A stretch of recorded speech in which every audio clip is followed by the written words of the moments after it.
देखिए, हम लोगों ने एक ये फैसला किया है कि हम हर साल एक ये अभियान लॉन्च करेंगे, क्योंकि मेन जो इसका कारण है वो मैं बताना चाहूँगा। बिकॉज़ हम लोग सभी जानते हैं कि जो इंडिया के हिली स्टेट्स हैं उसमें वो डिज़ास्टर प्रोन हैं और डिज़ास्टर्स की कॉम्प्लेक्सिटी और नंबर्स बढ़ते जा रहे हैं।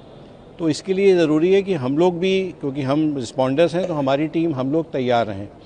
तो उसी के तहत ये एक कदम है कि हमारी तैयारी और बेहतर हो सके।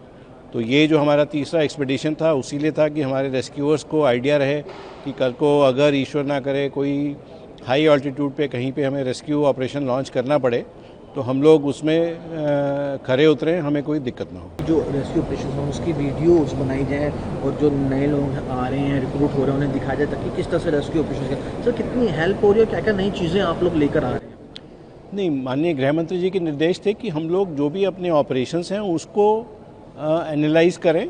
तो उसी क्रम में हम लोग जो भी ऑपरेशन अपने होते हैं उसकी डीब्रीफिंग ऑर्गेनाइज करते हैं, उसको एनालाइज करते हैं। और मकसद ये रहता है कि जो अगर कल को दोबारा उस जैसे ऑपरेशन में जाना पड़े तो क्या बेहतर कर सकते हैं।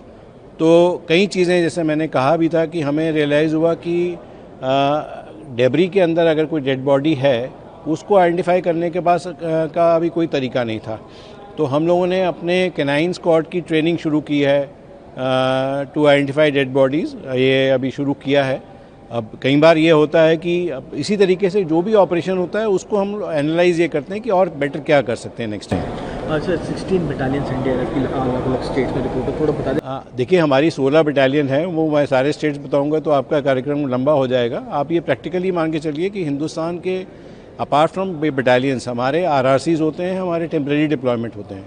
तो आप ये मान के चलें कि इस समय 69 लोकेशन ऐसे हैं पूरे भारत में जहाँ पे एनडीआरएफ की मौजूदगी है।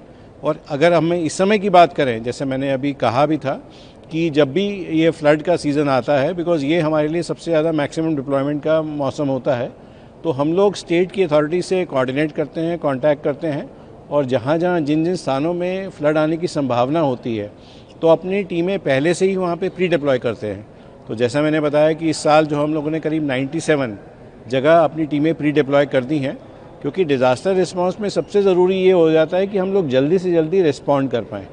तो इसीलिए 97 टीमें हम लोगों ने प्री डिप्लॉय फ्लड को रिस्पॉन्ड करने के लिए कर दी हैं। सर एक लास्ट क्वेश्चन छोटा सा, डिज़ायर लैंडस्लाइड्स हो रही हैं उत्तराखंड, हिमाचल, चारधाम की यात्रा भी, अमरनाथ भी, कितने प्रिपेयर आप लोग को स्पेशल अरेंजमेंट्स भी किए हैं। नहीं, अगेन मैंने आपको बताया प्री डिप्लॉयमेंट हम लोगों ने किया है। अब चारधाम यात्रा की बात आप करें तो उसमें भी हम लोगों ने टीमें प्री डिप्लॉय कर दी हैं। अभी श्री अमरनाथ जी यात्रा जो शुरू होने वाली है उसमें भी हम लोगों ने प्री डिप्लॉयमेंट कर दिया है। तो हमारी तैयारी जो है एक प्री डिप्लॉयमेंट की होती है, दूसरा होता है कि उसमें किस तरीके की संभावना है उसके लिए ट्रेनिंग होती है, तीसरा जैसे मैंने बताया कि अपना जो इक्विपमेंट प्रोफाइल है उसको इम्प्रूव करने की होती है। तो वो हम लोग उन तीनों फ्रंट पे हमेशा प्रयास कर रहे हैं और ये प्रयास ऐसा नहीं है कि आज ख़त्म हो जाता है, ये तो प्रयास लगातार हम लोग को करना पड़ेगा और ये जारी रहेगा।